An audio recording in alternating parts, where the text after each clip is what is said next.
In the rural back areas of northwestern Iowa is a little town known as Bertshine. Although never a large town, Bertshine did at one time manage to boast a healthy population of nearly 2,000 or so. Around 1985, however, census records indicated a noticeable drop in population, so much so that an investigation was launched.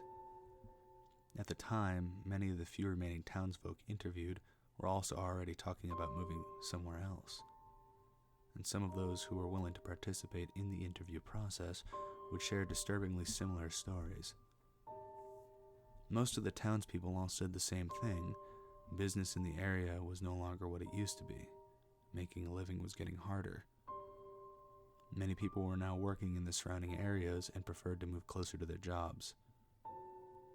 Despite any of the reasons for leaving town, all people interviewed at the time were noticeably anxious, some more so than others, and were very eager to end the interview. Some were even very rude or abrupt with their answers.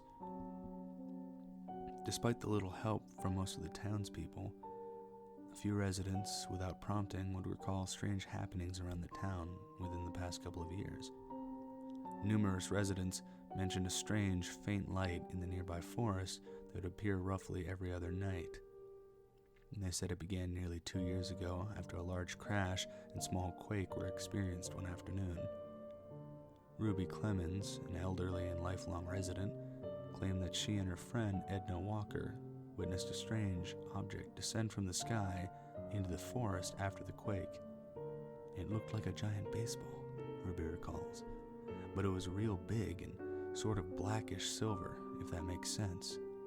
It even had this red wrapping around it. Edna, who has since passed, could not confirm Ruby's claims. An investigation of the nearby woods revealed nothing but a small, almost perfectly round clearing where the trees looked as though they'd been pushed outward and broken by some force within the circle. Eddie McCline, a local farmer who frequently hunted in these woods, said that he no longer felt comfortable going into the woods. My buddies teased me until one day when we all went into the woods together, and even they had this urge to leave. They kept talking about feeling watched. At this point, Eddie looked towards the ground.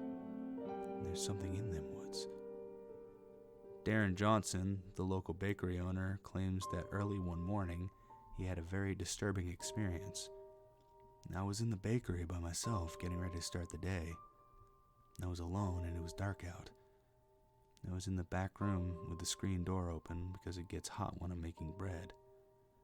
And then without warning, I heard a crash behind me and the entire screen door had been pulled off from its hinges. I grabbed a knife and went to investigate, but all I saw was the screen door bent in a V shape on the ground. Darren's eyes at this point moisten.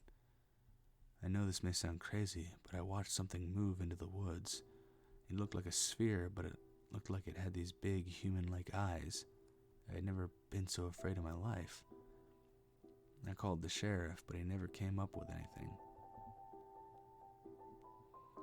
Another notable claim was from local school teacher Mrs. Clara Pollins. Clara, who was at the time a second-grade teacher, recalls many of the children in her class displayed strange symptoms. They were always so tired every morning, and their work began to suffer. Clara recalls one child in particular, James, his real name has been withheld, who had been known for his high intelligence, acting very strange. Although he did not usually associate well with other children, he began to withdraw even more. During recess, James would just stay inside with me and color every day. Clara looked at the ceiling. He would always talk about the face in the woods, and his pictures that he drew were so... Clara began to trail off. He would draw these pictures of him asleep in bed, and this thing would be outside his window. It looked like a floating face, but the eyes were so big and real-looking. No second grader should be able to draw that well. Clara looked visibly disturbed, and every day was like this. Every picture he drew, no matter what it was, had that face in it. Sometimes James would just stare out the window until I got his attention again. He wasn't the only one, though. Several of the other children would stare out the window, and every day, when a little after 2 o'clock rolled around, many of the children, James included, put their hands over their ears and looked very distressed. After about 30 seconds, they would resume activity as though nothing had happened. James's family, who have since moved from Bertshine, refused an interview. Today, over 25 years later, Bertshine is virtually a ghost town. There aren't any residents, and the buildings are boarded up and dilapidated. There was a report of 3 teenagers who had gone into Bertshine in the local woods, only to report strange happenings to nearby police. The group, who camped out in the woods back in 2007, claimed feeling uneasy in the entire night. And then at one point during the night, they could see what appeared to be a floating sphere moving around the outside of their tent in the light of the campfire's fading embers. The teenagers recalled hearing no sound but having the sensation of being watched. When morning came, a strange circle had been dug around the outside of their tent.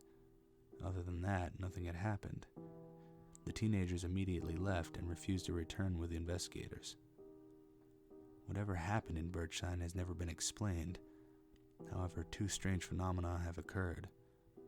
Every member of the last 4 families to leave Bertshine, including Eddie McLean's family, have all since passed away, and the 3 teenagers who camped there in 2007 are now on the missing persons list.